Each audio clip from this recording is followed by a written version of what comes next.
చీకటి ఎంత దట్టంగా ఉన్నా ఒక చిన్న అగ్గిపుల్ల వెలుగు దాన్ని చీల్చేస్తుంది.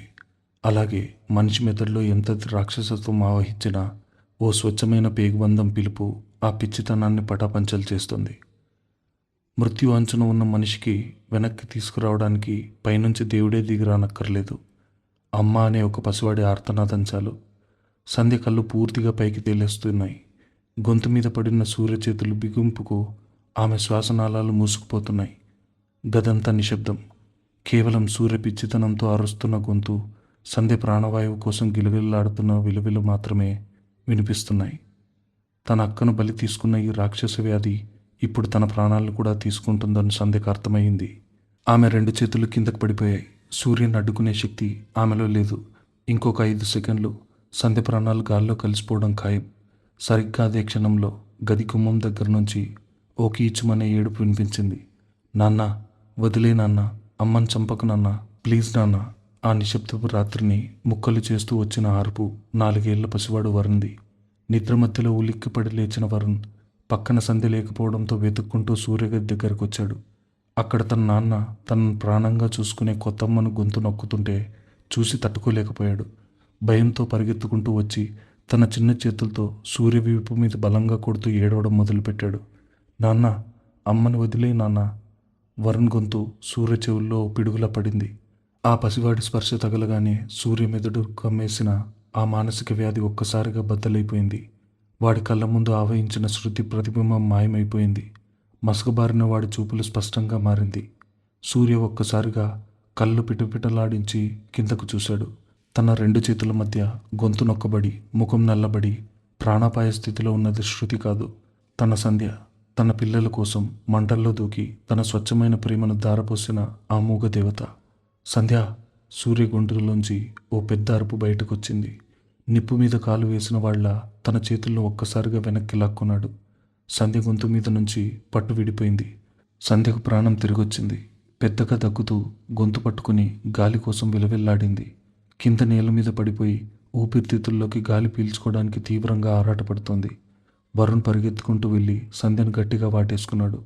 అమ్మా, ఏమైందమ్మా? నాన్న కొట్టాడా? ఏడోకమ్మా అని తన పస చేతులతో సంధ్య కన్నీళ్లు తుడుస్తున్నాడు వరుణ్. సూర్య వెనక్కి జరిగి గోడ కానుకొని కూర్చుండిపోయాడు. వాడి చేతులు భయంతో వణుకుతున్నాయి. వాడి చూపులు తన అరచేతుల మీదుగా ఆగిపోయాయి. నేనేం చేశాను? నా చేతులతో నా సంధ్యను చంపబోయానా? నా వ్యాధి నన్ను ఇంతటి మురుగాన్ని చేసిందా? మనిషి కంటికి కనిపించే దయ్యం కంటే తన మెదడులో తాను పెంచుకుంటున్న దయ్యం 100 రెట్లు ప్రమాదకరం. ఆ దయ్యం మన రూపంలోనే ఉంటుంది, మన చేతుల్లో పాపాలు చేయిస్తుంది. కానీ శిక్ష మాత్రం మన ఆత్మకు మిగులుతుంది. సూర్య ఇప్పుడు అదే నరకాన్ని చూస్తున్నాడు. సంధ్య దగ్గుతూనే వరుణ్ను తన గుండెలకు హత్తుకుంది. వాడు భయపడుతున్నాడని తన నొప్పిని దిగమింగుతూ వాడి వీపుని నిమురుతోంది. సూర్య పిచ్చివాళ్లా తలబాదుకోవడం మొదలుపెట్టాడు. నేను మనిషిని కాదు, నేను ఒక రాక్షసుణ్ణి. శృతికి కూడా ఇలాగే నరకం చూపించానా? ఆమెను కూడా ఇలాగే నా చేతులతో. సూర్య కళ్ళల్లో భయంకరమైన అపరాధ భావం. సంధ్య, నన్ను క్షమించవే. నాకేం జరుగుతుందో నాకే తెలియడం లేదు. ఆ గిల్ట్ నన్ను పిచ్చివాడిని చేస్తుంది. నేను నీకు ప్రమాదకరం, నా పిల్లలకు ప్రమాదకరం. నేను బతకూడదు అంటూ కింద పడున్న గాజు ముక్కను మళ్ళీ తీసుకోబోయాడు సూర్య. సంధ్య ఒక్క ఉదుటును పైకి లేచింది. తన కాలికి నడుముకున్న గాయాలను, కాలుతున్న నొప్పిని లెక్క చేయకుండా పరిగెత్తుకుంటూ వెళ్ళి సూర్య చేతిలో ఉన్న గాజు ముక్కను తన్నేసింది. సూర్య భయంగా ఆమె వైపు చూశాడు. నా దగ్గరికి రాకు సంధ్య. నేను మళ్ళీ నిన్ను చంపేస్తానేమో. నేనొక సైకో అయిపోయాను. దయచేసి నన్ను వదిలేసి పిల్లల్ని తీసుకుని ఎక్కడికైనా వెళ్ళిపో అని కుక్కపెట్టి ఏడ్చాడు. సంధ్య కళ్ళల్లో కన్నీళ్లు ఉన్నా ఆ కళ్ళల్లో అంతులేని ఆత్మవిశ్వాసం ఉంది. ఒక భార్య తన భర్తను మృత్యువు నుంచి వెనక్కి లాక్కొచ్చే ధైర్యం ఉంది. ఆమె సూర్య 2 చేతులను తన చేతుల్లోకి తీసుకుంది. గట్టిగా పట్టుకుంది. తను మూగది, మాటల్లో ఓదార్చలేదు. కానీ ఆమె మౌనంలో 1000 ఏనుగుల బలం ఉంది. సూర్య తలను తన భుజం మీదకు లాక్కొని గట్టిగా హత్తుకుంది సంధ్య. ప్రేమ అనేది ఎప్పుడు ఒకరినొకరు మెచ్చుకోవడంలో ఉండదు. ఎదుటివారు మానసికంగా పడిపోయినప్పుడు వాడి పతనాన్ని చూసి పక్కనే నిలబడటంలో ఉంటుంది. సంధ్య ఇప్పుడు సూర్యకు ఒక కవచంలా మారింది. సూర్య ఆమె భుజం మీద తలపెట్టి చిన్నపిల్లాళ్ళ వెక్కి వెక్కి ఏడుచోడు. నన్ను వదిలేక సంధ్య. నన్ను ఈ చీకటి నుంచి బయటికి లాగు. ఈ నరకం నేను భరించలేకపోతున్నాను అని రోదించాడు. సంధ్య తన తలతో సూర్య తలను తాకుతూ నేనున్నానన్నట్టుగా సైగ చేసింది. వరుణ్ కూడా వచ్చి నాన్న వెనుక నుంచి వాటేసుకున్నాడు. ఆ చీకటి గదిలో ఆ ముగ్గురి కౌగిలి సూర్యలో ఉన్న పిచ్చితనాన్ని పారదొలి ఓ కొత్త ఆశను చిగురింపజేసింది. తెల్లవారింది. ఈ రాత్రి జరిగిన సంఘటన సూర్యలో ఓ గట్టి నిర్ణయానికి నాంది పలికింది. తనను తాను కంట్రోల్ చేసుకోలేకపోతున్నానని వాడికి పూర్తిగా అర్థమైంది. ఇంటి దగ్గర ఉంటూ మందులు వాడితే ఈ జబ్బు తగ్గదని, దీనికి తీవ్రమైన మానసిక వైద్యం అవసరమని సూర్య నిర్ణయించుకున్నాడు. ఉదయం డాక్టర్ దగ్గరికి వెళ్ళారు. డాక్టర్ పరిస్థితి తీవ్రతను అర్థం చేసుకుని సూర్యను కొన్ని వారాల పాటు రిహాబిలిటేషన్ సెంటర్లో ఉండమని, ట్రీట్మెంట్ తీసుకోవాలని సూచించాడు. శృతి చావు వల్ల ఏర్పడిన ట్రామా, పానిక్ డిజాస్టర్ ముదిరి మల్టిపుల్ పర్సనాలిటీగా మారుతుంది. మీరు కుటుంబానికి దూరంగా కంప్లీట్ మెడికల్ సూపర్వైజన్లో ఉండాలి అని డాక్టర్ చెప్పాడు. సూర్య అంగీకరించాడు. కానీ వాడికి ఒకటే భయం. తను లేని ఈ కొన్ని వారాలు సంధ్య పిల్లల్ని ఎలా చూసుకుంటుంది? ఆమె మాట రాకపోయినా, శారీరకంగా గాయపడినా అన్నీ ఎలా నెట్టుకొస్తుంది? ఇంటికి రాగానే సూర్య తన బ్యాగ్ సర్దుకున్నాడు. సంధ్య కళ్ళల్లో బాధ ఉంది. కానీ ఆ బాధ వెనుక తన భర్త బాగుపడి వస్తాడన్న నమ్మకం కూడా ఉంది. సూర్య బ్యాగ్ పట్టుకుని గుమ్మం దగ్గర నిలబడ్డాడు. వరుణ్ చిట్టీలకు ముద్దులు పెట్టి వాళ్ళ సంధ్య చేతులు పెట్టాడు. సంధ్య వైపు తిరిగి చేతులు జోడించాడు సూర్య. ఇన్నాళ్ళు నేను కట్టిన జైలుకి నువ్వు కాపలా ఉన్నావు. ఇప్పుడు నేను నా జబ్బును వదిలించుకోవడానికి వెళ్తున్నాను. తిరిగి వచ్చేటప్పుడు ఓ మంచి తండ్రిగా, నిన్ను ప్రాణంగా చూసుకునే భర్తగా వస్తాను. అప్పటిదాకా ఈ ఇల్లు, ఈ పిల్లలు నీ బాధ్యత. సంధ్య కన్నీళ్లతో తలూపి సూర్య నుదుటి మీద ఓ ముద్దు పెట్టింది. సూర్య వెళ్ళిపోయాడు. ఆ పెద్ద ఇంట్లో ఇప్పుడు సంధ్య, ఆ ఇద్దరు పిల్లలు మాత్రమే మిగిలారు. మాటలే లేని ఆ తల్లి తన బిడ్డలను కంటికి రెప్పలా కాపాడుకుంటూ తన భర్త రాక కోసం ఓ నిశ్శబ్దమైన నిరీక్షణ మొదలుపెట్టింది. మనిషి పక్కనున్నప్పుడు వాడి విలువేంటో తెలీదు. దూరమైనప్పుడే వాడి అవసరం ఏంటో తెలుస్తుంది. కానీ నిజమైన ప్రేమకి దూరం ఒక భూతద్దం లాంటిది. పక్కనున్నప్పుడు కనిపించని 100 మంచి లక్షణాలు దూరమయ్యాక వేయంతలుగా కనిపిస్తాయి. తప్పు చేసిన వాడికి ఆ దూరం ఒక శిక్ష అయితే, ఆ తప్పును క్షమించిన వాళ్ళకి ఆ దూరం ఒక తపస్సు. సూర్య తన పాపాలను ప్రాయశ్చిత్తం కోసం ఆసుపత్రి 4 గోడల మధ్య నరకం అనుభవిస్తుంటే, సంధ్య తన భర్త తిరిగి వస్తాడన్న ఆశతో తన ఇంట్లో ఓ నిశ్శబ్ద యజ్ఞం చేస్తుంది. సూర్య రిహాబిలిటేషన్ సెంటర్కి వెళ్ళిపోయి 2 నెలలు గడిచిపోయింది. ఆ పెద్ద ఇల్లు ఇప్పుడు ఓ ప్రశాంతమైన గుడిలా మారిపోయింది. సంధ్య గొంతులోంచి మాట రాకపోవచ్చు, కానీ ఆ ఇంట్లో అణువణువున ఆమె ప్రేమ పలుకుతూనే ఉంది. ఉదయం 5 గంటలకు లేవడం, పిల్లలకి ఇష్టమైనవి వండడం, వాళ్ళని స్కూల్కి రెడీ చేయడం, అన్నీ ఒక రోబోలో కాకుండా ఓ నిండు గర్భిణి తన బిడ్డ కోసం పడేంత తపనతో చేస్తోంది సంధ్య. ఒకప్పుడు ఆ ఇల్లు సూర్య అరుపులతో, వరుణ్ అల్లరితో దద్దరిల్లేది. ఇప్పుడు అక్కడ ఒక విచిత్రమైన అందమైన మౌనం ఆవరించింది. సంధ్య నోటి నుంచి మాట రాకపోయినా ఆమె కన్నీళ్ళు అన్నీ చెబుతున్నాయి. ఆమె కనుబొమ్మల కదలికలోనే వరుణ్కి అన్నీ అర్థమైపోతున్నాయి. భాష అనేది మనుషులు సృష్టించుకున్న ఒక వంతెన మాత్రమే. కానీ ప్రేమ అనేది ఆత్మల మధ్య పుట్టే అదృశ్య తీగ. దానికి అక్షరాలతో పనిలేదు, శబ్దంతో అవసరం లేదు. ఉదయం డైనింగ్ టేబుల్ దగ్గర సంధ్య వరుణ్కి, చిట్టికి అన్నం తినిపిస్తోంది. చిట్టి అల్లరి చేస్తూ అన్నం తిన్నాను పరిగెత్తుతుంది. సంధ్య సైగలతో చిట్టిని పిలుస్తోంది. కానీ ఆ చిన్నారి వినడం లేదు. అప్పుడు వరుణ్ తన చెల్లి దగ్గరికి వెళ్ళి, చిట్టి, అమ్మ ఏమని చెప్తుందో చూడు.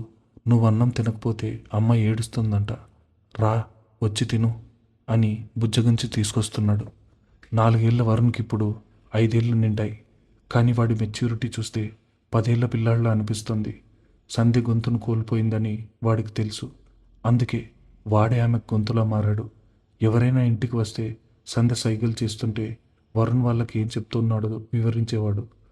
ఆ తల్లి కొడుకుల మధ్య ఉన్న ఆ బంధం చూస్తే దేవుడికి కూడా ముచ్చటేస్తుంది.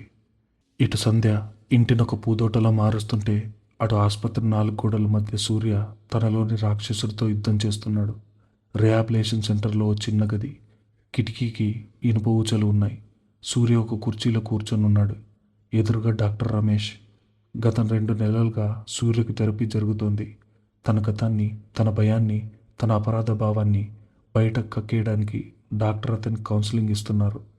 సూర్య, ఆ రోజు కారులో మంటలు అంటుకున్నప్పుడు నువ్వు శృతిని రక్షించలేకపోయావన్నది నిజం. కానీ అది నీ పిరికితనం కాదు. పానిక్ అటాక్ వల్ల నీ బ్రెయిన్ ఫ్రీజ్ అయిపోయింది. ఆ పరిస్థితుల్లో ఎవరైనా ప్రాణాలు దక్కించుకోవడానికే ప్రయత్నిస్తారు. దానికి నిన్ను శిక్షించుకోవడం కరెక్ట్ కాదు అని డాక్టర్ వివరిస్తున్నాడు. సూర్య కళ్ళల్లోంచి కన్నీళ్లు కారుతున్నాయి. డాక్టర్, నన్ను నేను శిక్షించుకుంటే నాకేమీ బాధ లేదు డాక్టర్. కానీ నా ఈ గిల్ట్ వల్ల నేను ఓ పవిత్రమైన ఆడదాన్ని ఎంత టార్చర్ చేశానో తలుచుకుంటేనే నా రక్తం మరిగిపోతుంది. ఆమె నా పిల్లల కోసం వస్తే నేను ఆమెను ఒక బానిసలా చూశాను. నా భార్య వస్తువులు ముట్టుకుందని జుట్టు పట్టుకుని గెంటేశాను. ఆ మంటల్లో నా పిల్లల కోసం తన ప్రాణాలు వదిలేస్తుంటే నేను వెళ్ళి ఆమె గొంతు నొక్కి చంపాలని చూశాను. సూర్య తన 2 చేతులతో ముఖం కప్పుకొని వెక్కి వెక్కి ఏడ్చాడు. ఆమె మాట్లాడలేకపోవడానికి కారణం నేనే డాక్టర్. నా అహంకారం ఆమె గొంతును లాగేసుకుంది. ఇప్పుడు నా పిచ్చితనం తగ్గి నేను ఇంటికెళ్ళినా ఆ మూగదేవత ముఖంలోకి నేను ఎలా చూడగలను డాక్టర్? నేనే ముఖం పెట్టుకుని ఆమెను క్షమించమని అడిగా రాతుంది. చేసిన తప్పుకి 100 కారణాలు వెతికేవాడు మూర్ఖుడు. కానీ తప్పు చేశానని తెలుసుకుని దానికి ప్రాయశ్చిత్తం వెతుక్కునేవాడు మాత్రమే నిజమైన మనిషి. సూర్య ఇప్పుడు ఆ మనిషిగా మారే క్రమంలో కన్నీళ్లతో తన ఆత్మను కడుక్కుంటున్నాడు. డాక్టర్ సూర్య భుజం తట్టి, నువ్వు మారతానని మాటిచ్చావు సూర్య. ఆమె ఎదురు చూసేది నీ క్షమాపణ కోసం కాదు, నీ మార్పు కోసం. ఆమె కోల్పోయిన గొంతువి నువ్వే అవ్వాలి. అదే నువ్వు ఆమెకిచ్చే అతిపెద్ద బహుమతి అని ధైర్యం చెప్పాడు. రిహాబిలిటేషన్ సెంటర్లో ఉన్న ఈ 2 నెలలు సూర్యకు ఒక డైరీ రాసే అలవాటు చేశాడు డాక్టర్. తన మనసులో ఉన్న భావాలను అక్షర రూపంలో బయట పెట్టమని చెప్పాడు. సూర్య ఆ డైరీలో ప్రతిరోజు ఒకే మనిషికి లేఖ రాస్తాడు, తన భార్య సంధ్యకి. ఆ రాత్రి సూర్య డైరీ తెరిచి ఒక లేఖ రాయడం మొదలుపెట్టాడు. అక్షరాలు తడుస్తున్నాయి వాడి కన్నీళ్లతో. నా ప్రాణమైన సంధ్యకు. సంధ్య, నేను రాస్తున్న ఈ అక్షరాలు నీకెప్పటికీ చేరుతాయో లేదో నాకు తెలీదు. కానీ నా గుండెల్లో ఉన్న భారాన్ని దించుకోవడానికి నాకున్న ఒకే ఒక దారిది. నువ్వు ఈ ఇంటికి వచ్చిన మొదటి రోజు నాకు ఇంకా గుర్తుంది. మల్లెపూలతో అలంకరించిన మంచం మీద నా కోసం ఆశగా ఎదురు చూస్తున్న నేను ఒక శత్రువులా చూశాను. నీ కళ్ళల్లో ఉన్న ప్రేమను కాదని నా అహంకారంతో నిన్ను కింద పడుకోబెట్టాను. ఆ రోజు నువ్వు నేల మీద పడుకున్నావు, నేను మంచం మీద పడుకున్నాను. కానీ నిజానికి ఆ రోజు నువ్వు మాతృత్వం అనే శిఖరం మీద కూర్చున్నావు. నేను అహంకారం అనే పాతాళంలో పడిపోయాను. నా పిల్లల మీద చేయి వేస్తే నిన్ను గెంటేస్తానని అరిచాను. కానీ ఆ పిల్లలకు ప్రమాదం వచ్చినప్పుడు నేను వాళ్ళ నాన్నను అని చెప్పుకునే నేను కేవలం ఓ ప్రేక్షకుల్లా మిగిలిపోయాను. నువ్వు మాత్రం ఒక క్షణం కూడా ఆలోచించకుండా నీ ప్రాణాలను నిప్పుల గుండంలోకి విసిరేశావు. నీ శరీరానికి తగిలిన కాలిన గాయాలను నేను మందులతో నయం చేయగలిగాను. కానీ నీ గొంతును నేను తిరిగి తేలేను సంధ్య. నీ మాటను నాశనం చేసిన పాపిని నేను. నీకు గుర్తుందా సంధ్య? ఒకసారి వరుణ్ అన్నం పడేస్తే నువ్వు ఆ కింద పడిన మెతుకులు ఏరుతూ కన్నీళ్లు పెట్టుకున్నావు. అప్పుడు కూడా నేనే నిందించాను. కానీ ఇప్పుడు ఆ మెతుకుల ప్లేట్లో నా బతుకుంది సంధ్య. నా బతికే కింద పడిపోయింది. నువ్వే దాన్ని చేతులతో తీసుకుని మళ్ళీ ప్రాణం పోసావు. నేను రేపింటికి వస్తున్నాను సంధ్య.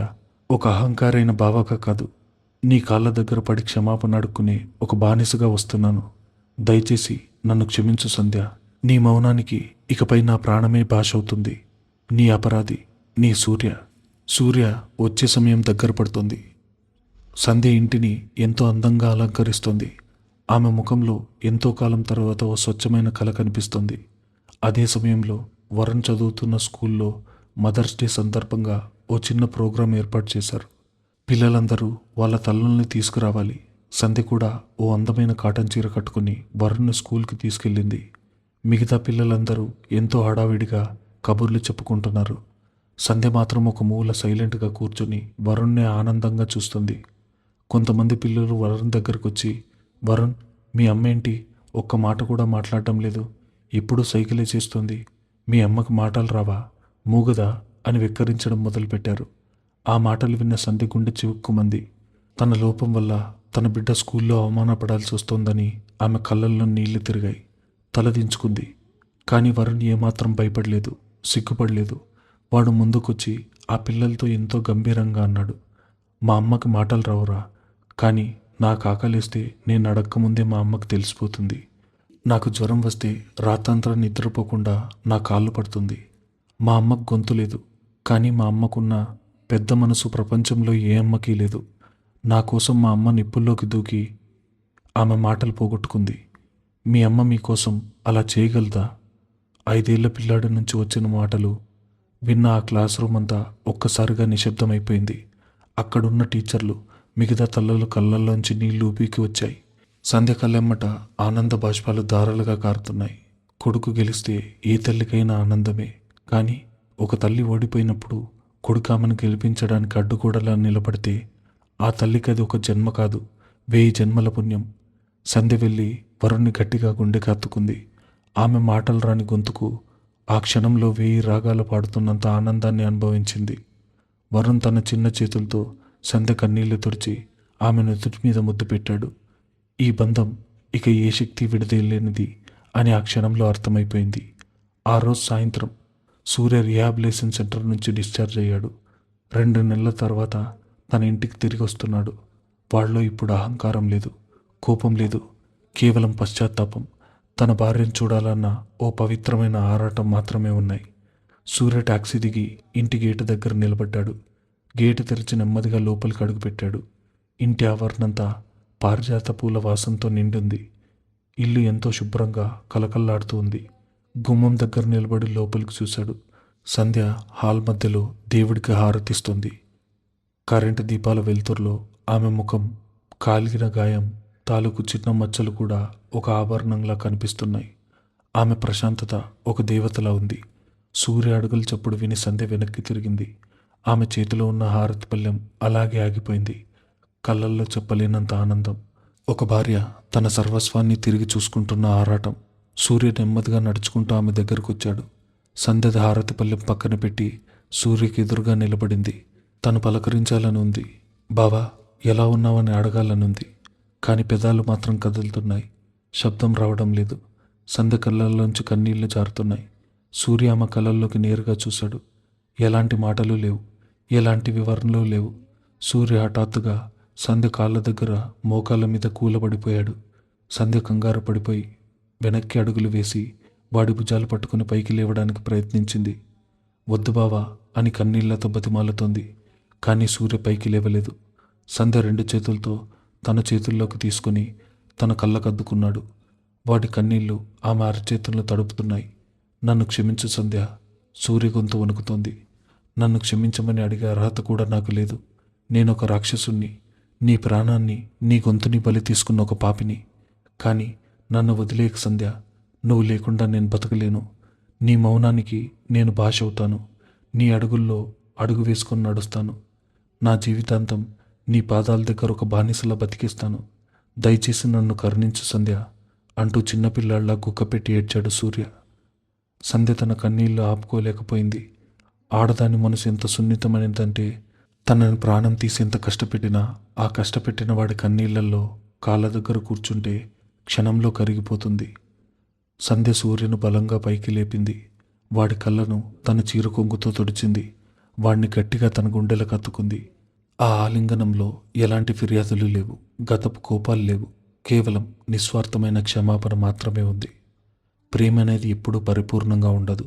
అందులో లోపాలుంటాయి, గొడవలుంటాయి, కన్నీళ్లుంటాయి. కానీ వాటన్నిటినీ దాటుకుని నీ తప్పుల్ని కూడా నేను ప్రేమిస్తాను అని చెప్పేది నిజమైన బంధం. వరుణ్, చిట్టి ఇద్దరు పరిగెత్తుకుంటూ వచ్చి వాళ్ళిద్దరినీ కలిపి వాటేసుకున్నారు. ఆ చీకటి గదిలో పుట్టిన నరకం ఈరోజు ఆ నలుగురి ఆలింగనంతో ఓ అందమైన స్వర్గంగా మారిపోయింది. ఆ కుటుంబం ఎట్టకేలకు ఒకటైంది. సూర్య మెదడులోని రాక్షసుడు చచ్చిపోయాడు. సంధ్య కోల్పోయిన గొంతుకు సూర్య ప్రాణం పోశాడు. సూర్య ఇంటికి తిరిగొచ్చిన ఆ రోజు తర్వాత ఆ ఇంట్లో కాలం ఓ అందమైన కవితలా గడిచిపోతుంది. సూర్యలో వచ్చిన మార్పు మామూలు మార్పు కాదు. ఒకప్పుడు సంధ్య తెచ్చిన కాఫీ కప్పును నేలకేసి కొట్టిన అదే చేతులు ఇప్పుడు ఉదయం 5 గంటలకే నిద్రలేచి సంధ్యకి ఇష్టమైన ఫిల్టర్ కాఫీ కలిపి నెమ్మదిగా ఆమె పడక దగ్గరికి తీసుకొస్తున్నాయి. పొద్దున్నే లేచి పనులు చేయక్కర్లేదు సంధ్య, నీకు నేనున్నాను అని ఆమెను ఒక మహారాణిలా చూసుకుంటున్నాడు సూర్య. సంధ్యకాలికి నడుంకి తగిలిన గాయాలు పూర్తిగా నయమయ్యాయి. కానీ ఆమె గొంతు మాత్రం ఇంకా మూగగానే ఉంది.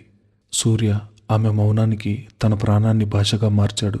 ఆమె కనుబొమ్మ కదిపితే చాలు ఆమెకి ఏం కావాలో వాడు అర్థం చేసుకుంటున్నాడు. ఒక భర్తగా తన బాధ్యతను 100% నెరవేరుస్తున్నాడు.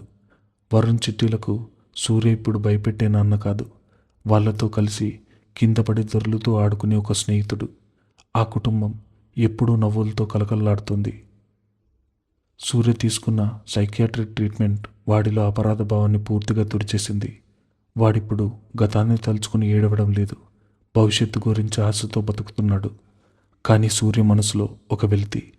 తన సంధి గొంతు మూగపోవడానికి తనే కారణమన్న గిల్ట్ వాణ్ణి ఎక్కడో సన్నగా తొలిచేస్తుంది. నా సంధి మళ్ళీ మాట్లాడాలి, నా పేరు పెట్టి పిలవాలి. ఆమె గొంతులోంచి వచ్చే ఆ తీయని పిలుపు వినకపోతే నా జన్మకు అర్థం లేదు అని సూర్య బలంగా నిర్ణయించుకున్నాడు. సంధ్యను హైదరాబాద్లో ఉన్న అత్యుత్తమైన స్పీచ్ థెరపీ నిపుణుల దగ్గరికి తీసుకెళ్లాడు. డాక్టర్లేమో వోకల్ కార్డ్ని పరీక్షించి గాయం మానడానికి సమయం పడుతుంది, కానీ రెగ్యులర్ థెరపీ ఇస్తే గొంతు తిరిగొచ్చే అవకాశం ఉంది అని ఆశ కల్పించారు. ఆ రోజు నుంచి ప్రతిరోజు సాయంత్రం సూర్య ఆఫీస్ నుంచి రాగానే సంధ్యను తీసుకుని థెరపీ సెంటర్కి వెళ్ళేవాడు. అక్కడ జరిగే థెరపీ చాలా కష్టంగా ఉండేది. సంధ్య గొంతు కండరాలు కదిలించడానికి, శబ్దం బయటకు తీసుకురావడానికి ఏవేవో వ్యాయామాలు చేయించేవారు. ఆ ప్రయత్నంలో సంధ్య గొంతు నరాలు భయంకరమైన నొప్పి వచ్చేది. ఆమె నొప్పి తట్టుకోలేక కళ్ళెమ్మట నీళ్లు తెచ్చుకునేది. నొప్పి భరించేవాడి కంటే ఆ నొప్పి చూసి ఏమీ చేయలేని నిస్సహాయత స్థితిలో ఉండేవాడికే ఎక్కువ నరకంగా ఉంటుంది. సంధ్య బాధపడుతుంటే చూసి సూర్య గుండె పగిలిపోయేది. థెరపీ జరుగుతున్నంతసేపు సూర్య ఆమె పక్కనే కూర్చొని ఆమె 2 చేతులను తన చేతుల్లోకి తీసుకుని గట్టిగా పట్టుకునేవాడు. ఆమె కళ్ళల్లోంచి వచ్చే ప్రతి కన్నీటి బొట్టును వాడి వేళ్లతో తుడిచేవాడు. కొంచెం ఓపిక పట్టు సంధ్య, ఈ నొప్పి కొద్ది రోజులే, నువ్వు మళ్ళీ మాట్లాడతావు, నా కోసం భరించు ప్లీజ్ అని బతిమాలాడేవాడు. సూర్య పడుతున్న ఆరాటం చూసి సంధ్య తన నొప్పిని కూడా మర్చిపోయి ఓ చిన్న చిరునవ్వుతో థెరపీకి సహకరించేది. ఒకప్పుడు తనని ఇల్లు విడిచి గెంటేసిన వాడు ఇప్పుడు తన గొంతు కోసం పడుతున్న తపన చూసి ఆమె మనసు ఆనందంతో నిండిపోయేది. కానీ ఆనందం వెనుక ఎవరికీ అంతు చిక్కని ఓ అదృశ్యమైన మౌనం, ఓ భయంకరమైన నిర్ణయం దాగి ఉన్నాయని సూర్య గ్రహించలేకపోయాడు. నెలలు గడిచాయి. 6 నెలల సుదీర్ఘ స్పీచ్ థెరపీ, సూర్య చూపించిన అంతులేని ప్రేమ, పిల్లల ఆప్యాయత అన్నీ కలిసి సంధ్య మూగపోయిన గొంతు మళ్ళీ ప్రాణం పోశాయి. అది వరుణ్ పుట్టినరోజు. ఇల్లంతా బెలూన్లతో అలంకరించారు. సూర్య వరుణ్ని ఎత్తుకొని కేక్ దగ్గరకు తీసుకొచ్చాడు. సంధ్య ఎంతో అందమైన పట్టుచీర కట్టుకొని చేతిలో హారతి పళ్ళెంతో నిలబడింది. వరుణ్ కేక్ కట్ చేసి మొదటి ముక్క తీసుకెళ్లి సంధ్య నోట్లో పెట్టాడు. సంధ్య ఆ కేక్ తింటూ తన 2 చేతులతో వరుణ్ ముఖాన్ని పట్టుకుంది. ఇన్నాళ్ళు కళ్ళతోనే ప్రేమను పంచిన ఆమె ఈరోజు గొంతు విప్పాలని ప్రయత్నించింది. పెదవులు వణుకుతున్నాయి, గొంతు కట్టరాలు బిగుసుకున్నాయి. అందరూ ఊపిరి బిగబట్టి చూస్తున్నారు. సంధ్య తన బలాన్నంతా కూడా తీసుకుని ఎంతో మృదువుగా, స్పష్టంగా, పుట్టినరోజు శుభాకాంక్షలు నాకన్నా. 6 నెలల తర్వాత సంధ్య నోటి నుంచి వచ్చిన మొదటి మాట అది. ఆ మాట వినగానే వరుణ్ అమ్మా అని గట్టిగా అరిచి ఆమెను వాటేసుకున్నాడు. సూర్య చేతిలో ఉన్న బహుమతి కింద పడిపోయింది. వాడి కళ్ళల్లోంచి ఆనంద బాష్పాలు ఊగికి వచ్చాయి. 6 డాక్టర్లు చేయలేని మ్యాజిక్ ఒక తల్లి ప్రేమ చేసింది. సూర్య పరిగెత్తుకుంటూ వెళ్ళి సంధ్యను, వరుణ్ను ఇద్దరినీ కలిపి గట్టిగా ఆలింగనం చేసుకున్నాడు. మాట్లాడావు సంధ్య, నా కోసం ఒక్కసారి బావా అని పిలవవే ప్లీజ్ అన్నాడు సూర్య కన్నీళ్లతో బతిమలాడుతూ. సంధ్య సూర్య కళ్ళలోకి చూసి ఓ చిన్న చిరునవ్వుతో బావా అని పిలిచింది. ఆ పిలుపు సూర్యకు ఒక జన్మకు సరిపడా సంతోషాన్నిచ్చింది. ఇక నా జీవితంలో ఎలాంటి కష్టం లేదు. నా పిచ్చితనం పోయింది. నా పిల్లలకు తల్లి దొరికింది. నా భార్యకు గొంతు తిరిగొచ్చింది. ఇంతకంటే ఒక మనిషికి ఏం కావాలి? నేను ప్రపంచంలో అత్యంత అదృష్టవంతుణ్ణి అనుకున్నాడు సూర్య. వాడి ప్రపంచం ఇప్పుడు పర్ఫెక్ట్గా ఉంది. కానీ కాలమాడే నాటకంలో ఇంటర్వెల్లో శుభం కనపడదు. ఒక మనిషి నాకన్నీ దొరికేశాయని ఎగురు గంతేసిన మరుక్షణమే విధి వెనక నుంచి ఒక పెద్ద సుడిగుండాన్ని విసురుతుంది. మరో 2 వారాలు గడిచాయి. సంధ్య గొంతు పూర్తిగా నార్మల్ స్థితికి వచ్చేసింది. ఆమె ఇప్పుడు ఇంట్లో అందరితో ఆప్యాయంగా మాట్లాడుతుంది. ఆమె నవ్వుల శబ్దంతో ఇల్లు మారుమోగుతుంది. అదొక శనివారం ఉదయం. సూర్య ఆఫీస్కి సెలవు. వరుణ్, చిట్టి ఇద్దరు వాళ్ళ తాతయ్యతో కలిసి గుడికి వెళ్ళారు. ఇంట్లో సూర్య, సంధ్య మాత్రమే ఉన్నారు. సూర్య బాల్కనీలో కూర్చొని న్యూస్ పేపర్ చదువుతున్నాడు. కాఫీ కప్ పక్కనే ఉంది. గాలి చల్లగా వీస్తోంది. వాడి మనసు ఎంతో ప్రశాంతంగా ఉంది. ఈరోజు రాత్రి సంధ్యను తీసుకుని బయటికి డిన్నర్కి వెళ్ళాలి. ఇన్నాళ్ళు నా వల్ల తను ఎంత నరకం అనుభవించింది. ఇకపై ప్రతి క్షణం ఆమెను సంతోషపెట్టాలి అని మనసులో ఏవేవో ప్లాన్లు వేసుకుంటున్నాడు సూర్య. అప్పుడే సంధ్య అక్కడికి వచ్చింది. న్యూస్ పేపర్ దించి ఆమె వైపు చూశాడు. సంధ్య ముఖంలో ఎప్పటిలాగే ప్రశాంతత ఉంది. కానీ ఈరోజు ఆమె కళ్ళల్లో ఒక విచిత్రమైన గాంభీర్యం ఉంది. ఒకప్పుడు సూర్య కళ్ళల్లోకి చూడటానికి భయపడిన ఆ కళ్ళు ఇప్పుడు ఎంతో స్థిరంగా, తీక్షణంగా ఉన్నాయి. సంధ్య చేతుల్లో ఒక బ్రౌన్ కలర్ కవర్ ఉంది. సూర్య ఆమె చేతిలో ఉన్న ఫైల్ని చూసి చిన్నగా నవ్వాడు. ఏంటి సంధ్య అది?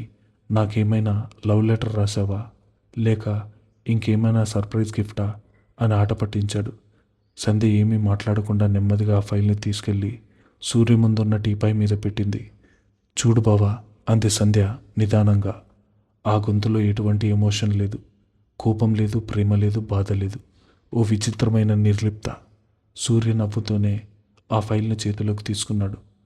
నా భార్య నాకు బహుమతిస్తే నేను చూడకుండా ఉంటానా అంటూ ఆ కవర్ ఓపెన్ చేశాడు.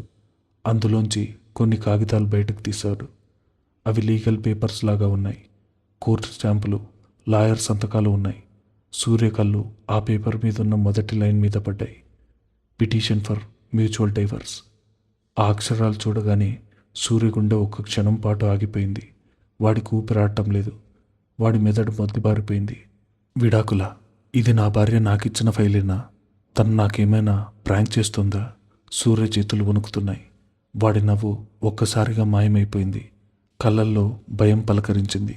కాగితాలను అలాగే పట్టుకొని అపనమ్మకంగా సంధ్య ముఖంలోకి చూశాడు. సంధ్య, ఏంటిది? ఏంటి పేపర్లు అని వణుకుతున్న గొంతుతో అడిగాడు. సంధ్య ముఖంలో ఎలాంటి కంగారు లేదు. ఆమె అక్కడే ఒక కుర్చీ తీసుకుని సూర్య ఎదురుగా కూర్చుంది. ఆమె కళ్ళల్లో నీళ్లు లేవు. ఆమె మాటల్లో వణుకు లేదు. ఓ స్పష్టమైన నిర్ణయం తీసుకున్న మనిషి ఎలా ఉంటుందో ఆమె ఇప్పుడు అలా ఉంది. ఆడది అన్యాయం జరిగినప్పుడు ఏడుస్తుంది, దెబ్బ తగిలినప్పుడు కుంగిపోతుంది. కానీ తన ఆత్మగౌరవం కోసం ఒక నిర్ణయం తీసుకున్నప్పుడు మాత్రం శివుడి మూడో కన్ను తెరుచుకున్నంత ప్రశాంతంగా, కఠినంగా మారుతుంది. సంధ్య ఇప్పుడు అదే శిఖరం మీద కూర్చుని మాట్లాడుతోంది. సంధ్య సూర్య కళ్ళల్లోకి నేరుగా చూస్తూ ఎంతో స్పష్టమైన గొంతుతో చెప్పడం మొదలుపెట్టింది. అవి విడాకుల పత్రాలు బావా. అందులో నా సంతకం అప్పటికే చేశాను. నువ్వు సంతకం చేస్తే చాలు, మన బంధం చట్టబద్ధంగా ముగిసిపోతుంది. సూర్యకి తల మీద పిడిపడినట్టయింది. వాడు కూర్చున్న కుర్చీలో ఒక్కసారి పైకి లేచాడు. ఏం మాట్లాడుతున్నావే నువ్వు? విడాకులేంటి? ఏమైంది నీకు? నేను మారిపోయాను కదా, నిన్ను ప్రాణంగా చూసుకుంటున్నాను కదా, నీ గొంతు తిరిగొచ్చే వరకు నీకు తోడుగా ఉన్నాను కదా. ఇప్పుడు మన జీవితం ఎంత బాగుంది సంధ్య. ఇలాంటి టైంలో ఏంటి పిచ్చి రాతలు అని అరిచాడు. సంధ్య ప్రశాంతంగా పైకి లేచింది. అదే బావా, నా ప్రాబ్లం కూడా అదే. మన జీవితం ఇప్పుడు బాగుంది. నీలో ఆ మానసిక రోగం పోయింది. ఒకప్పుడు నువ్వు రాత్రిపూట పడ్డ నరకం ఇప్పుడు లేదు. ఈ పసిపిల్లలకు తల్లి లేదన్న వెలితి కూడా తీరిపోయింది. సంధ్య ఒక అడుగు ముందుకు వేసి సూర్య కళ్ళలోకి చూస్తూ అంది. నా అక్క పిల్లలకు ఓ తల్లి కావాలని నీ కోరిక తీరిపోయింది. ఆ పిల్లలకి నేనిప్పుడు సొంత అమ్మనే అయ్యాను. వాళ్ళకిప్పుడు నువ్వు మంచి తండ్రివయ్యావు. మీ నాన్నగారి ఆశ నెరవేరింది. నా బాధ్యత ముగిసిపోయింది బావా. సూర్యకి ఆ మాటలు అర్థం కావడం లేదు. బాధ్యత ముగిసిపోయిందా? నువ్వు నా భార్యవి సంధ్య. ఇదో కాంట్రాక్ట్ కాదు ముగిసిపోవడానికి. సంధ్య పెదవులపై ఓ చిన్న వ్యంగ్యమైన నవ్వు కనిపించింది. భార్యనా? నేను ఇంటికి వచ్చిన మొదటి రోజు రాత్రి నువ్వేం చెప్పావో గుర్తుందా బావా? నువ్వు నా భార్య స్థానంలోకి వచ్చావని గర్వపడకు, నువ్వు కేవలం ఒక కేర్ టేకర్వి మాత్రమే అన్నావు. అవును బావా, నేను నీకు భార్యను కాదు. నువ్వు జబ్బు పడినప్పుడు నిన్ను కాపాడటానికి వచ్చిన ఒక నర్సుని, నీ పిల్లలను అనాథలు కాకుండా చూసుకోవడానికి వచ్చిన ఒక కేర్ టేకర్ని. ఆ అగ్రిమెంట్ పూర్తయింది బావా. సూర్యకళ్ళెమ్మట నీళ్లు తిరిగాయి. సంధ్య, గతాన్నెందుకు తవ్వుతున్నావే? నేను తప్పు చేశానని నీ కాళ్ళు పట్టుకుని ఏడ్చాను కదా. నేను మారిపోయానని నీకు తెలుసు కదా. ఇప్పుడు నన్ను వదిలేసి ఇలా వెళ్తావే? నేను బతకలేను సంధ్య అని చేతులు జోడించాడు సూర్య. సంధ్య వాడి మాటలకు కంగారు పడలేదు. ఆమె వాయిస్ కొంచెం పెరిగింది. నువ్వు మారావని నాకు తెలుసు బావా. కానీ ఎందుకు మారావో తెలుసా? నా మీద ప్రేమతో కాదు, నా మీద జాలితో, నీలో ఉన్న గిల్ట్తో. నేను మంటల్లో దూకి నా గొంతు పోగొట్టుకున్నానని సింపతితో నువ్వు నన్ను అంగీకరించావు. ఒక అనాథకి అన్నం పెట్టినట్టు, ఓ వికలాంగురాలికి సాయం చేసినట్టు నువ్వు నాకు భర్త స్థానాన్ని భిక్షం వేశావు. కానీ సంధ్యకి ఎవరి భిక్షం అవసరం లేదు బావా. సూర్య గుండె పగిలిపోయింది. భిక్షమా? నేను నిన్ను ప్రాణంగా ప్రేమిస్తున్నాను సంధ్య. కాదు బావా. సంధ్య కరాఖండిగా ఖండించింది. ఒకవేళ నేను ఆ మంటల్లో దూకకుండా ఉంటే నాకు ఈ గాయాలు అవ్వకుండా ఉండుంటే ఆ రాత్రి పిచ్చితనంతో నువ్వు నా గొంతు నొక్కినప్పుడు వరుణ్ వచ్చి ఆపకపోయి ఉంటే అప్పుడు నువ్వు నన్ను భార్యగా అంగీకరించేవాడివా? లేదు కదా బావా. నీకు నీ భార్య అంటే ఇష్టం, నీ శృతి అంటే ప్రాణం. ఆ స్థానం ఎప్పటికీ ఆమెదే. నేను కేవలం ఒక కాంప్రమైజ్ మాత్రమే. సంధ్య సూర్య చేతుల్లో ఉన్న ఫైల్ను మళ్ళీ టీపాయ్ మీద పెట్టింది. నా అక్క తన ప్రాణాలు వదిలేసి నీకు స్వేచ్ఛనిచ్చింది. నేను కూడా ఇప్పుడు నా ఆత్మగౌరవాన్ని వదిలేసుకుని నీ దగ్గర బానిసలా పడుండలేను. పిల్లలకు అమ్మగా ఎప్పటికీ నేనే ఉంటాను. వాళ్ళకి నేను ఏ లోటు రానివ్వను. కానీ నీకు భార్యగా నేను ఈ ఇంట్లో ఉండలేను బావా. నాకు ఈ భిక్షం వద్దు. నాకు విడాకులు కావాలి అంతే. సంధ్య కళ్ళల్లోకి చూస్తూ తన తుది నిర్ణయం తేల్చి చెప్పేసింది. ఆడదాని ఆత్మగౌరవం ముందు ఒక మగాడి పశ్చాత్తాపం, వాడి కన్నీళ్లు ఎంత చిన్నవో ఆ క్షణంలో సూర్యకు అర్థమైంది. ఒకప్పుడు కన్నీళ్లతో గడప దాటుతున్న సంధ్యని పసివాడి పిలుపాపింది. కానీ ఇప్పుడు గొంతు తిరిగొచ్చాక ఆత్మగౌరవంతో విడాకులు అడుగుతున్న భార్యని ఆ భర్త ఆపుతాడా? తన తప్పులకు ప్రాయశ్చిత్తం చేసుకున్నానన్న సూర్య ఇప్పుడు సంధ్య తిరిగి అడిగిన ప్రశ్నలకు ఎలా సమాధానం చెప్తాడు? అసలు సూర్య ప్రేమ జాలి నుంచి పుట్టిందా, లేక నిజంగా సంధ్య మీద ప్రేమ ఉందా అన్నది నెక్స్ట్ పార్ట్లో తెలుసుకుందాం. అంతవరకు ఈ ఛానల్ని సబ్స్క్రైబ్ చేసుకోండి.